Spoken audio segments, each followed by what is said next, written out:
komponen dari perangkat komputer. Oke, di sini penjelasan yang pertama yaitu motherboard. Ini adalah motherboard dengan merek EPU P5 KPL AM dari Asus. Motherboard ini menggunakan micro ATX untuk CPU Intel yang kompatibel dengan soket 775. Motherboard ini mendukung memori DDR2 hingga 4 GB dan memiliki 4 port SATA dan ditenagai oleh chipset Intel G31 per LCH7 dengan teknologi Intel Graphic Media Accelerator integrasi yang menggerakkan grafis. Dan juga motherboard ini memiliki 4 port USB, port VGA, audio 6 saluran, dan masih banyak lagi. Motherboard ini support dengan prosesor Intel Core 2 Core 2 Extreme, Core 2 Duo, Pentium Dual Core, Celeron Dual Core, dan Celeron. Motherboard ini mengeluarkan kecepatan 800 MHz. Ya baik, jadi mungkin itu saja ya yang mungkin saya jelaskan dari motherboard yang saya sampaikan. Oke, baik. Selanjutnya saya akan menjelaskan dari komponen PSU atau disebut dengan power supply. Ya baik, di sini saya menggunakan power supply dengan merek Raidmax dengan power output 600 watt ya. Dan fans atau kipas 1.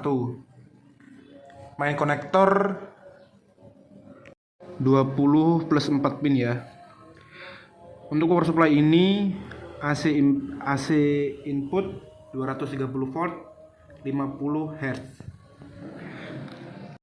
Di mana power supply ini juga terdapat PCI Express konektor 2x6 plus 2 pin.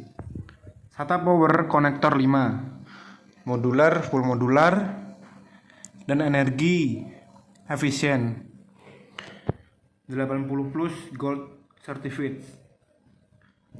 Baik, itu saja ya yang power supply yang saya gunakan dari speknya. Untuk power supply ini dibanderol dengan harga mulai dari 900 sampai 1 juta. Ya, itu saja yang saya sampaikan dari penjelasan power supply tersebut.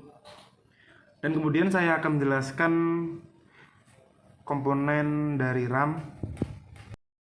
Ya, selanjutnya yang saya pegang ini adalah RAM.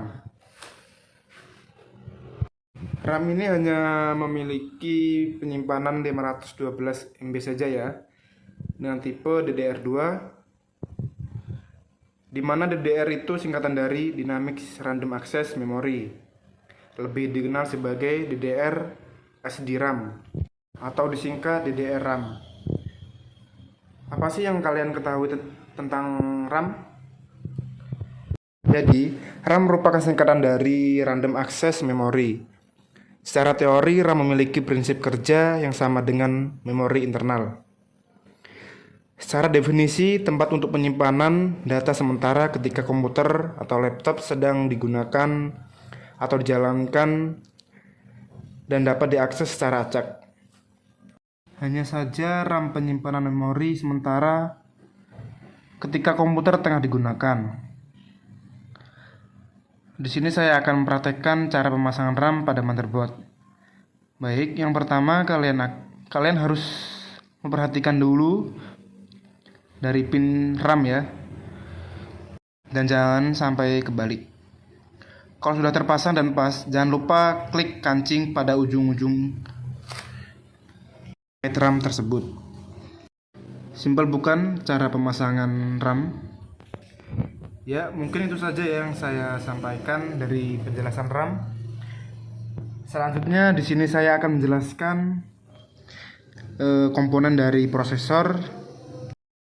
Oke, ini adalah prosesor Intel Pentium E5 400 dual core. Di sini saya akan menjelaskan tentang mengenai prosesor tersebut.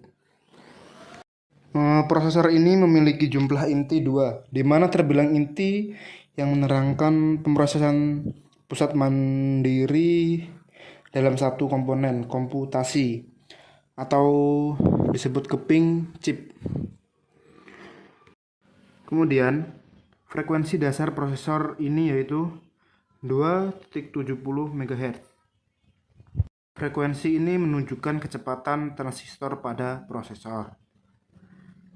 Power yang dikeluarkan prosesor ini yaitu 65 watt.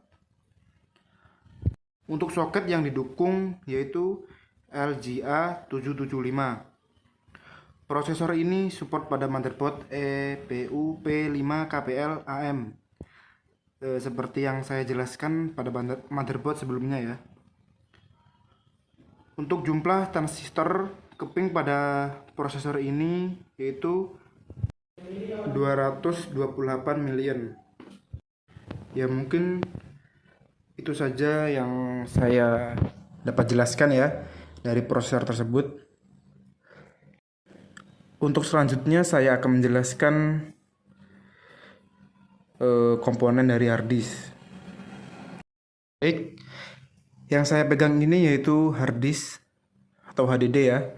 Sebelumnya, apa yang kalian ketahui dari hard disk? Hard disk adalah komponen perangkat keras yang menyimpan semua konten digital, dokumen, foto, musik, video, program, aplikasi, dan sistem operasi, mewakili konten digital yang tersimpan di hard disk.